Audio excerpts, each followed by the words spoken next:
അമേരിക്കയ്ക്ക് നേരിട്ട് തിരിച്ചടി നൽകിക്കൊണ്ടിരിക്കുന്നു ഇറാൻ എന്നുള്ള ഏറ്റവും പുതിയ വിവരത്തിലേക്കാണ് പോകുന്നത്. USS എബ്രഹാം ലിങ്കനെ ഇറാൻ ആക്രമിച്ചെന്ന റിപ്പോർട്ട്. അത് 4 ബാലിസ്റ്റിക് മിസൈൽ ഉപയോഗിച്ച് ആക്രമിച്ചു എന്നുള്ളതാണ്. MQ റീപ്പർ ഡ്രോൺ വെടിവെച്ചിട്ട് ഇറാൻ എന്നുള്ള വാർത്തകളും വരികയാണ്. അപ്പോൾ നേരിട്ടുള്ള ആക്രമണത്തിലേക്ക് നീങ്ങുന്നു എന്നുള്ളതാണ്. ഫൈസൽ ഹംസ വിവരങ്ങളുമായി. ഫൈസൽ, ഇപ്പോൾ ഇറാന്റെ തിരിച്ചടി ഇപ്പോൾ അമേരിക്കയ്ക്ക് നേരിട്ട് കനത്ത പ്രഹരം നൽകുന്ന രൂപത്തിലേക്ക് നീങ്ങുകയാണോ? പടക്കപ്പൽ ആക്രമിച്ചിരിക്കുന്നു. USS എബ്രഹാം ലിങ്കനെ ആക്രമിച്ചത്, അതിന്റെ വിവരങ്ങൾ എന്താണ്? സ്മൃതി, ഇറാൻ തിരിച്ചടിയുടെ ഗിയർ ഒരൽപ്പം കൂടി മാറ്റിയിരിക്കുന്നു. കൂടുതൽ ആക്രമണോത്സുകമാക്കിയിരിക്കുന്നു അവരുടെ ആക്രമണം എന്നുള്ളതാണ്. ഏറ്റവും സുപ്രധാനമായി അമേരിക്കയെ ആക്രമണം തുടങ്ങുമ്പോൾ അവരുടെ അഭിമാനമായി കരുതിയിരുന്ന 2 പടക്കപ്പലുകളായിരുന്നു. അതിലൊന്നാണ് എബ്രഹാം ലിങ്കൺ വിമാനവാഹിനി കപ്പൽ.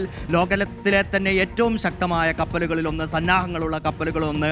ആ കപ്പലിനെയാണ് ഇപ്പോൾ ഇറാൻ ആക്രമിച്ചതായിരിക്കുന്ന വിവരങ്ങൾ പുറത്തു വരുന്നത്. 4 ബാലിസ്റ്റിക് മിസൈലുകൾ എബ്രഹാം ലിങ്കൺ കപ്പലിന് നേർക്ക് വിട്ടതായാണ് അന്താരാഷ്ട്ര മാധ്യമങ്ങൾ റിപ്പോർട്ട് ചെയ്തിട്ടുള്ളത്. ഏതെങ്കിലും തരത്തിൽ കപ്പലിന് നാശനഷ്ടമുണ്ടായോ എന്നുള്ള കാര്യം ഏതായാലും ഇപ്പോൾ പുറത്തു വന്നിട്ടില്ല. US നാവികസേനയുടെ ഏറ്റവും കരുത്തുറ്റ വിമാനവാഹിനി കപ്പലാണ് ഈ USS എബ്രഹാം ലിങ്കൺ എന്നുള്ളത്. അതിന്റെ സവിശേഷതകൾ നിമിറ്റ്സ് ക്ലാസ് ആണവോർജ വിമാനവാഹിനി കപ്പലാണ് എന്നാണ്.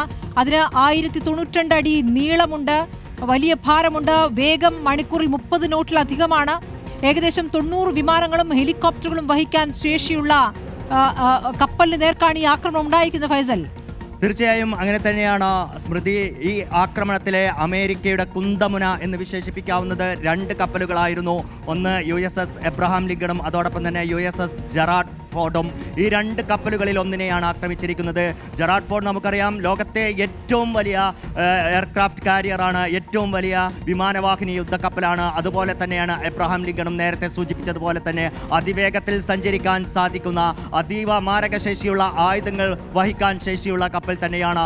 ഏകദേശം 90 വിമാനങ്ങളും ഹെലികോപ്റ്ററുകളുമാണ് ഈ യുദ്ധക്കപ്പലിനെ വഹിക്കാൻ ശേഷിയുള്ളത്. ഏതാണ്ട് 5000 മുതൽ 6000 വരെ സൈനികരും ഈ കപ്പലിൽ ഉണ്ടാകുമെന്നാണ് റിപ്പോർട്ട്. അത്തരത്തിലുള്ള വലിയ ഒരു സൈനിക സന്നാഹം, ഒരുപക്ഷെ നമ്മൾ പശ്ചിമേഷ്യയിലെ അമേരിക്കൻ സേനാ താവളങ്ങളൊക്കെ പറയുന്നത് പോലെ തന്നെ അത്രത്തോളം ശേഷിയുള്ള ഒരു കപ്പൽ തന്നെയാണ് USS എബ്രഹാം ലിങ്കൺ എന്ന പടക്കപ്പൽ.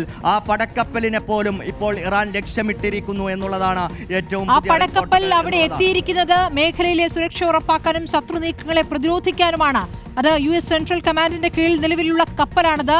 ആ കപ്പൽ അവിടെ ഈ യുദ്ധം ആലോചിക്കുന്ന ഘട്ടത്തിൽ വിന്യസിച്ച കപ്പലാണ്. അവിടേക്കാണ് ഇപ്പോൾ നേരിട്ട് ഇറാൻ ആക്രമണം നടത്തിയിരിക്കുന്നത് എന്നുള്ളതാണ്. ഇതുവരെ ഇസ്രയേൽ മേഖലയിലേക്ക്, ഗൾഫ് മേഖലയിലേക്ക്, വ്യോമത്താവളങ്ങളിലേക്ക് നടത്തിയിരുന്ന ആക്രമണം ഇതാ ഇപ്പോൾ ഈ കപ്പലിലേക്ക് നടക്കുന്നു എന്ന് പറയുമ്പോൾ അത് പ്രധാനപ്പെട്ട നാവികസേനയുടെ ഏറ്റവും കരുത്തുറ്റ വിമാനവാഹിനി കപ്പലിന് നേർക്ക് എന്ന് പറയുമ്പോൾ അമേരിക്കയെ നേരിട്ട് ആക്രമിക്കുന്നു എന്ന രൂപത്തിൽ വരികയാണ് ഫൈസൽ.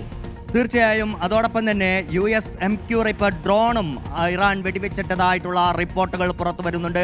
അതോടൊപ്പം തന്നെ ചേർത്ത് പറയേണ്ട ഒരു കാര്യം, ഏറ്റവും സുപ്രധാനമായ ഒരു പ്രതികരണം കൂടി ഇറാന്റെ ഭാഗത്ത് നിന്നുണ്ടാകുന്നു.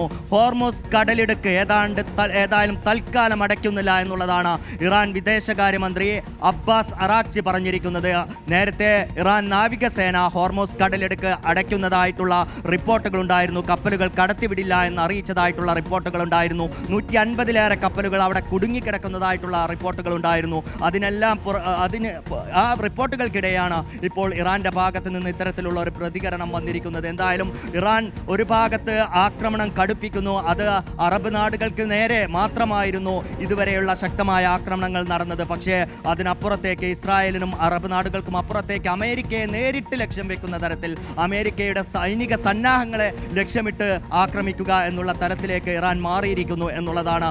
14 യുദ്ധക്കപ്പലുകൾ, അതായത് 2 വിമാനവാഹിനി കപ്പലുകളും മിസൈൽ ഡെസ്ട്രോയറുകളും അടക്കം 14 യുദ്ധക്കപ്പലുകളാണ് മേഖലയിൽ അമേരിക്ക വിന്യസിച്ചിരിക്കുന്നത്.